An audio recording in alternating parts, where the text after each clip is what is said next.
Alright, hey guys. Wanted to go over UFC 279 coming up this weekend. Hamzat Chimaev against Nate Diaz, co-main event. Li Jingliang against Tony Ferguson, and underneath that is Kevin Holland up against Daniel Rodriguez. Now, first things first, sorry, my cat is kind of distracting. But first things first, I wanted to go over a couple of fighters who I think are very much worth watching. We've got Gelton Almeida, who is 2-0 in the UFC. He's been pretty impressive in the two fights that he's had. Jamie Pickett, who, he's gone 1-3 in the UFC, but he's still been impressive in those 4 fights that he's had. And finally, Chris Barnett. He's a big boy. And he's gone 1-2 in the UFC, but if you haven't seen it, I'll show the clip right now. And then he lets John Vellante back in. Covering up. Oh my goodness! Oh my God! Oh man! Chris Barnett trying to close out his first UFC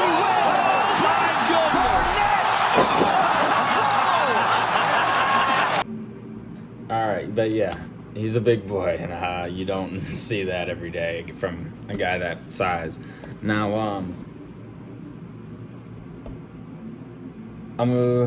there's like 2 other fights that I want to talk about on this card. I'm not going to go too deep into them.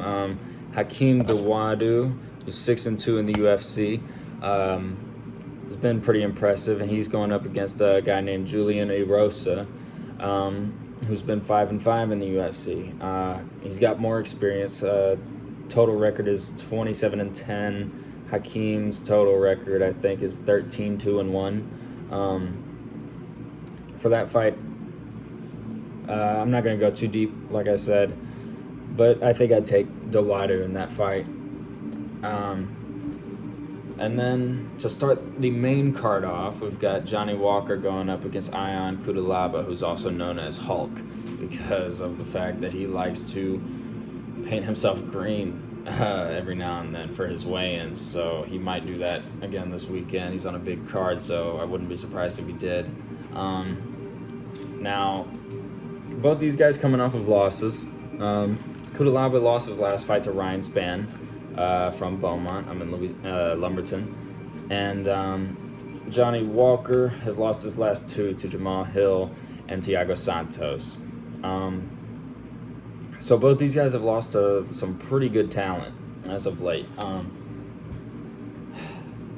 Johnny Walker's kind of been on more of a skid as of late. Ion Cutelaba's kind of been about 50-50 since entering into the UFC. But for recency, I would have to say probably Cutelaba's going to win that one. He's got a lot of explosive, raw power. It's my kitty, Gumbo. But, and he puts on an entertaining fight no matter who he's fighting. And Johnny Walker's kind of been a bit hesitant to pull the trigger as of his last couple opponents. So I'm going to say Ion Cutelaba probably wins this one unless Johnny's got some kind of major boost of confidence or anything like that. I think he's training with Conor McGregor's coach, Kavanaugh. But anyway, let's move on to the big fights. Kevin Holland against Daniel Rodriguez. Now, Daniel Rodriguez, he's on a 3-fight winning streak as of late. Pretty impressive. I think, Mike Perry was one of them. His last win up against Kevin Lee. I don't remember who was between the Perry and Lee fights. But, yeah, he's been pretty impressive. And for Kevin Holland, he won his last fight up against Tim Means. But before that, he lost 3 in a row. However, two of them were some pretty tough guys, Derek Brunson and Marvin Vettori. They kind of just out-wrestled him. And in Holland's last fight, up against Tim Means, who is a wrestler, a lot of people thought Tim Means would probably just do the same thing, but Kevin Holland, who's been training with Daniel Cormier, which I'm very excited for, he has shown improvement. Holland went out there and wrestled with Tim Means simply to show that he can wrestle. But the way that I see this fight... Oh, by the way, Kevin Holland in 2020 during COVID won Fighter of the Year for winning 5 fights in a row when not many people were fighting, and definitely not that often that year. So very impressive by Kevin Holland. But I'd say Kevin Holland probably has the stand-up advantage. And, the wrestling advantage, I think I'd probably give it to Daniel Rodriguez. He's shown he can wrestle, he can grapple. But, I don't know, Kevin Holland's been training with DC. So, I'm thinking, and Kevin's must have improved at least a little bit since his last fight. So I'm assuming he's probably going to be a lot better than he was last time we saw him in the wrestling department. So I think he may just go ahead and try to out-wrestle Daniel Rodriguez just to show once again that he can wrestle. I'm going to take Holland in this one. I really like him. I like his fighting style. I like the way he talks shit. And yeah, he's just a funny guy. He has like Spider-Man vibes. Yeah. So I'm going to take Kevin Holland in that one. Now, moving on to the co-main. Li Jingliang up against Tony Ferguson. Tony, who has been on a 3-fight losing streak as of late, sadly. But before that, won 12 straight up against some absolute killers. Donald Cerrone. I'm trying to remember who else. Edson Barboza was one of them, I believe. And quite a few other guys who were just top guys at lightweight at the time. And was extremely impressive. But I think the reason that he went on that 12-fight tear through the UFC was because, he's very unpredictable. He's not easy to read. He's a lot harder to just know what he's gonna do.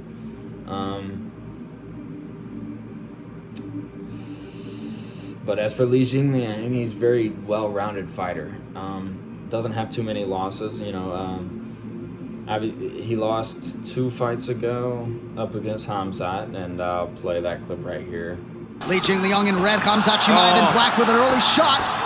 Oh, nice defense by Li. Oh, nice job by Chimaev. Oh my goodness. He's talking to Dana. Oh my goodness. Yeah, so Hamzat kind of just had his way with him, as you saw there. But aside from that, Li Jingliang, he's been a very well-rounded fighter, decent in everything. Hasn't really stood out too much in any particular field of fighting. But I'm going to say probably... Look, we all love Tony, at least most of us do, and my heart is telling me to go with Tony, but my mind is telling me to go with Li. So this is a really tough fight. I'm torn. I really want Tony Ferguson to win, but this fight is also at 170, which is a weight class that Tony's not fought in, or at least not to my knowledge. And Li has been fighting at 170 for a while, so he's definitely more acclimated, I would say, to the weight class. And Tony, without a doubt, is a legend of the sport. And I'm sure that he's probably fighting at 170 because he really just didn't want to make the weight cut down to 155 again. It's got to deplete him, and as he's getting older, it's probably getting a lot harder to make that weight cut. Yeah, just everything in my head is telling me that Lee's probably going to win this fight. Sad as it is. I love Tony. I want him to win. I'm going to be rooting for him for sure. But from a realistic standpoint, I think I'd have to go with Lee. But I will be rooting for Tony. And now we will move on to the main event. So, Nate Diaz against Hamzat Chimaev. Alright, Hamzat's 11-0. as a pro. And since he entered the UFC, he has barely been tested at all. I mean, his last fight was the only fight that he's had where he's actually been tested in, up against Gilbert Burns. And it was a 3-round war, a slugfest the entire 15 minutes. And went to a decision with Khamzat winning by split decision, I think. Now, up until that point, Khamzat faced actually not even very little, just no adversity at all. Not by design, though. He was that good compared to the guys he was fighting. So once he got a fight with Gilbert Burns, that was a fight where, that's where he should be at, is up against guys like that, like Gilbert Burns, like, say, Colby Covington type of guys. And just guys around that skill level. And now Khamzat, I think, is ranked number 3 or something like that at welterweight. And he's got a very large amount of hype around him, especially, well-deserved, knocking out Gerald Meerschaert with one punch, just demolishing every other opponent that he's had, Li Jingliang, and a couple other guys that I don't remember at the moment, sadly.